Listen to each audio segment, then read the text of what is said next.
Generation Alpha is gonna end up being completely retarded about sex. The reason for this is because everything they learn about sex is from social media. Topics like consent, SA, rape, all of these topics are being defined not by doctors, not by lawyers, but by content creators who make money by talking about their trauma online. The latest example of this can be found in the case of Caitibuggz. Now, in case you haven't heard about this streamer is accusing a guy of SA. However, the way she starts her video talking about this is really interesting. Take a look. I wanted it to come from me, and I want you guys to hear it from me.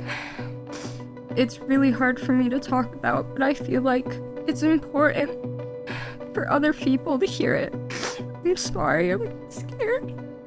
Now, based on the way that she's setting this up, frankly, it sounds like she's getting ready to announce that she was raped by someone at the top of the Washington elite who has the financial and legal capabilities to completely destroy her life for the foreseeable future. However, she wasn't raped, and it wasn't a shadowy DC elite or a Hollywood mogul. What actually happened is that her stomach was touched by a Minecrafter in Minecraft. Okay, it didn't happen in Minecraft, but I'm not joking. This supposedly happened with a Minecraft YouTuber. And look, I've known a few women in my life who have been seriously SA'd in ways that you and I can't imagine. This, on the other hand, is entirely performative, and it's being done for two reasons, both of which are subconscious on the part of Caitibugzz. The first is to gain more clicks and subscribers in order to make more money. Caitibugzz has succeeded at this goal because a week ago, I had no idea who this chick was, and now here I am reading a script about her, amplifying her brand to an even larger audience. The second reason is to gain status in the social hierarchy by victimizing herself, which makes her look good from a moral perspective. And it makes sense why women do this. In fact, this type of thing has happened to me in the past. Back when I was in college, pre-Me-Too, I met this girl who I thought was super hot, super cool, and interesting. There was just one problem. I was 3 years into a relationship, and one night, this other girl invited me over to her house late at night and told me via text to just open the door and come in when I got there. No need to knock. And since my girlfriend was out of town, I figured why not? I'd probably get away with it to sort of brag about the situation, and the first thing out of his mouth, that is not the story I heard. After which he proceeded to tell me that she went around telling everyone I had come to her house without an invitation. I straight up just walked into her house in the middle of the night, got into her bed while she was sleeping, and started touching her. Now look, I was definitely a piece of fucking shit for doing this at all in the first place because it was behind my girlfriend's back, but holy shit, this was the worst possible representation around what had actually happened. But again, I understood why she did this. Her friend who had been staying over obviously saw us in bed together, and all of her other roommates knew I had a girlfriend, and she did not want to look like a homewrecker. So instead of taking responsibility for messing around with a guy who was taken, she played the victim and made me out to seem like a serial rapist. However, when it comes to Caitibugzz, her reasoning is actually a lot more sinister than that of this girl at my college. Because Caitibugzz doesn't look like a homewrecker in this situation because the guy she's accusing wasn't in a relationship, which means that her actions weren't coming from a place of self-preservation. They were coming from a place of self-advancement. Because let's say everything about Caitibugz's story is rock solid, which by the way, it's not. She's already said that she was pressured to go to a party with alcohol, which has been proven to be false. She said she was pressured to drink at the party, which has been proven to be false by text messages of her and her group specifically asking to play drinking games. FYI, she's 18. With these older guys, and her story has changed from her original telling of the story where she only had her stomach touched to having her boob touched in her follow-up video.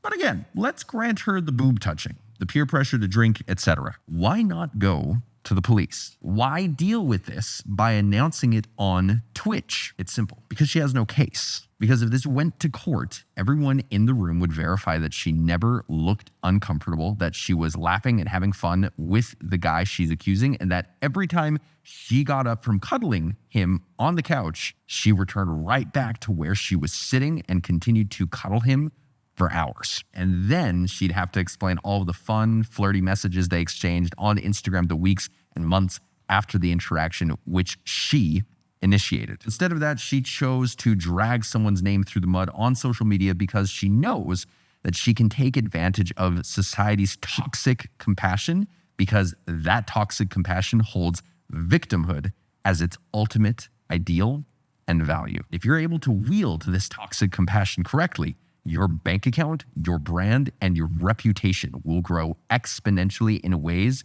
your regular content couldn't dream of pulling off on its own. But even all of this put together isn't the main problem, because ultimately no sensible adult really cares about what some random 18-year-old streamer says or does. But you know who does care? Her 13-year-old followers who literally live online. And this brings us back to the main point of this video, which is 13-year-olds are really retarded. Their only knowledge of the world is through what they're exposed to, and most of what they're exposed to in the year 2024 is online. However, they completely lack the skills necessary to vet the information pumped into their brains properly, which means when these little retarded 13-year-olds see Caitibugzz stream announcing her sexual assault, the immediate conclusion is that what should have happened is that this Minecrafter should have verbally asked, "Is this okay with you?" at every step of their interaction. When he invited her in the door, when he sat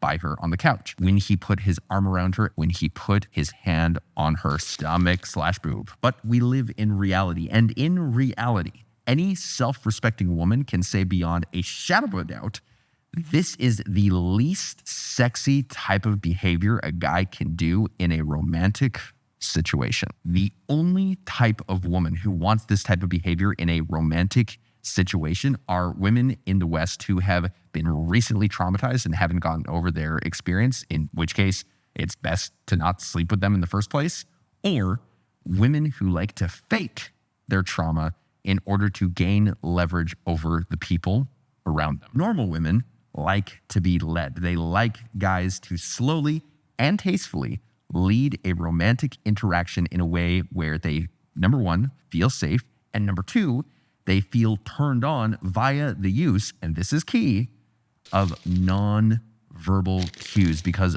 verbally discussing every step of the way towards sex engages the part of your brain that's really good for putting together grocery lists, but it's really bad of engaging the part of your brain that gets you wet. But again, retarded 13-year-olds who live online don't know any of this. All they know about consent is what Caitibuggz tells them in order to boost her engagement. And so as a result, Generation Alpha boys grow up thinking that they need to act like autistic robots, constantly asking for consent in order to have sex. And Generation Alpha girls grow up thinking that if they aren't presented with a written contract legally stating consent, they have the right to accuse any guy of sexual assault they want. Now, I know this sounds like hyperbole, because in our reality right now, it is hyperbole. But mark my words, in 10 years, we are going to see these same kids who will then be in their mid-20s, and they will be completely stunted sexually because the idea of having sex is literally so repugnant and cringe that they resort to simulating sex with each other using the Apple Vision paired with a fleshlight via Bluetooth, because the app they use to have sex forces them to click,